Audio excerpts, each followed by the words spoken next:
Hey guys, welcome to the next video on Python tutorial for beginners.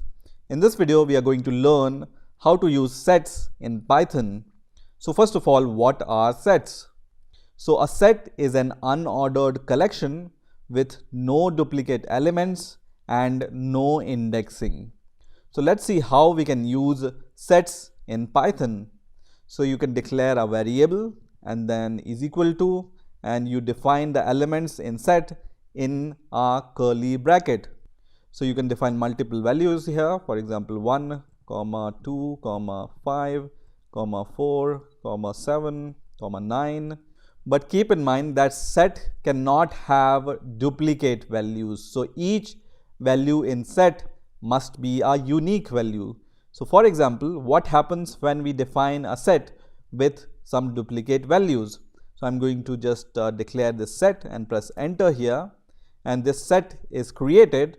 Now whenever I try to access the values inside this set A, then it's going to give me this set, and you can see the 2, which was a duplicate which we have defined here, is removed from this set. So a set always have unique values, and if you define a set with duplicate values, it's going to remove the duplicate values and only save the unique values in the set. So let's see some of the methods related to sets, and the first method is, as always, len method, and you can find the length of a set using this len method and the name of the set, which returns the length of a set.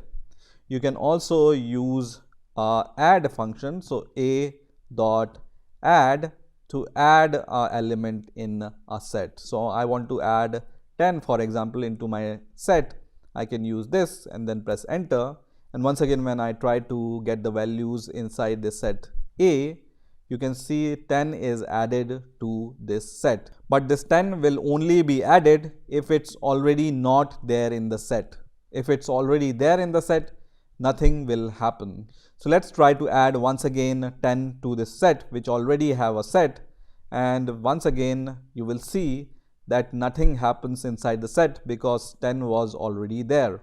Now if you want to add multiple values in a set, you can use a update method. So you can call this method, which is update, and then inside the curly brackets you need to provide these multiple values.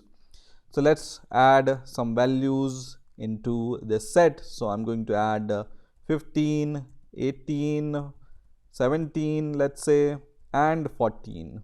Okay, and then press enter, and now I will see the values inside the set, and you can see all these values are added to the set. You can also remove the values from the set. So I can use a method called remove, and let's say I want to remove 18 from this set.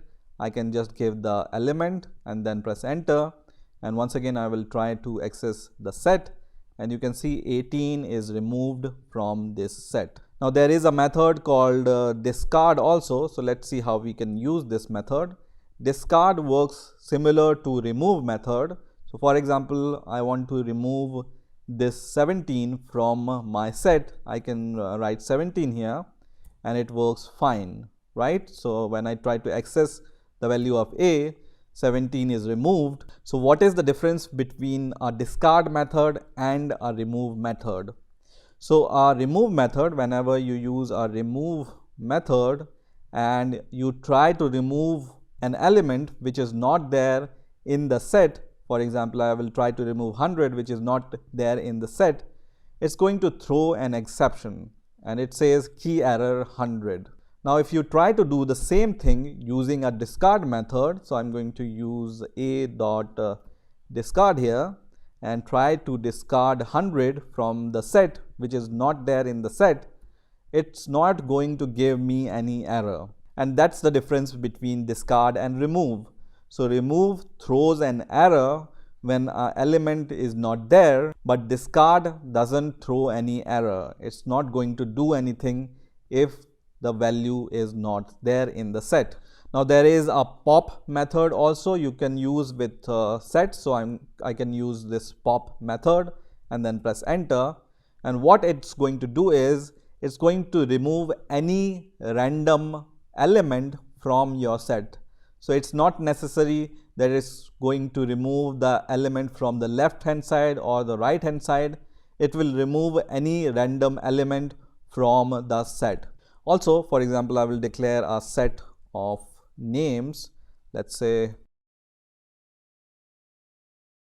and if you want to clear the set, you can use a clear method. So I can use this clear method in order to empty this set. So now when I try to access the values inside the set, you can see it's an empty set with no values. If you want to delete a set, you can use a del function and then the name of your set and then press enter, and once you delete it, when you try to access it, it's going to give you an error that name is not defined. Now you can also create a set using a set constructor.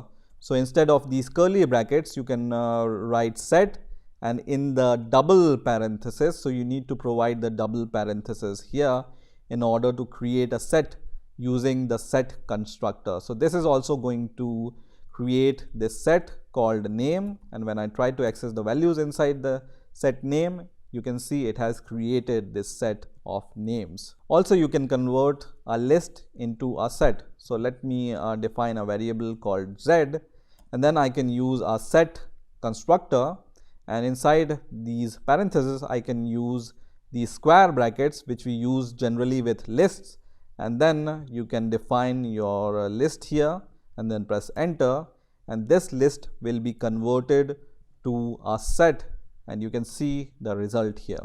Now similar to the mathematical set operations like union, intersection, difference, symmetric difference, you can also use these mathematical operations related to set on the Python sets also. So let's see how we can use this mathematical set operations on our Python sets.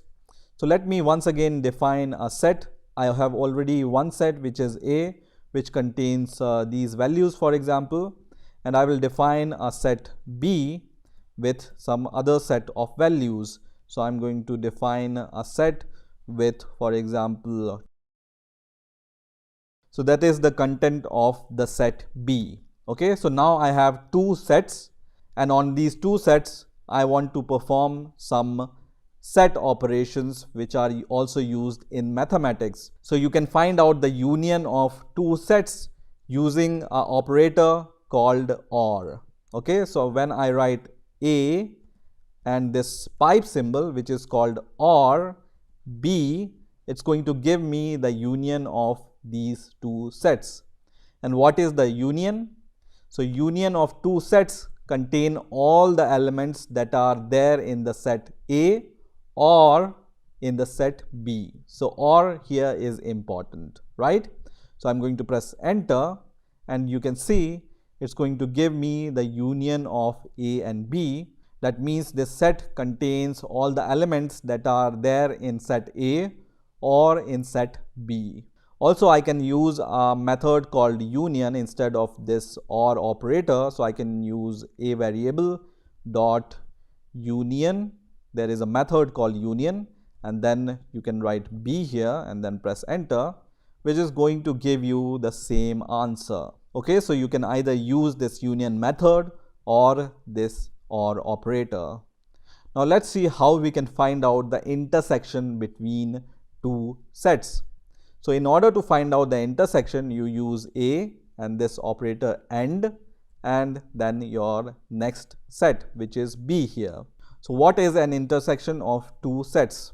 So intersection of two sets contains all the elements that are there in both the set, that means set A and set B.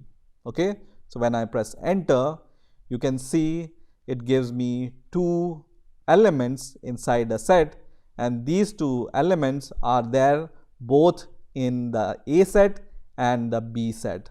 That's why we get only two values, because these two values are there in set A and set B also. Again, you can use a method called intersection. So A intersection and then B, which is going to give me the same answer. So either you can use this method or you can use this operator.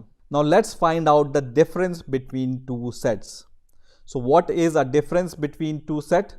A difference of two sets contains all the elements that are in A but not in B. Okay, so you can find out the difference by this minus operator here. So when you write A minus B, you will be able to get the difference between these two sets. And this result will contain all the elements that are in A but not in B. You can also use B minus A, and then it's going to give you other result, because this time it's going to give you a set which contains all the elements that are there in B and not in A. So difference between set A minus B is totally different from B minus A. And also you can use a difference method. So A, then you can call a difference method B, and it's going to give you the same kind of answer you can see here. And also you can call B dot difference A, and it's going to give you the another answer of B minus A. Now you can also find out the symmetric difference between two sets. And what is the symmetric difference between two sets? A symmetric difference between two sets contains all the elements that are either in set A but not in set B, or they are there in set B but not in set A. So this is the symmetric difference, and you can find out the symmetric difference using this cap symbol and then B. So A cap B, I don't know what is the exact name of this symbol. You can find out by yourself, and when you do this, it's going to give you the symmetric difference between A and B.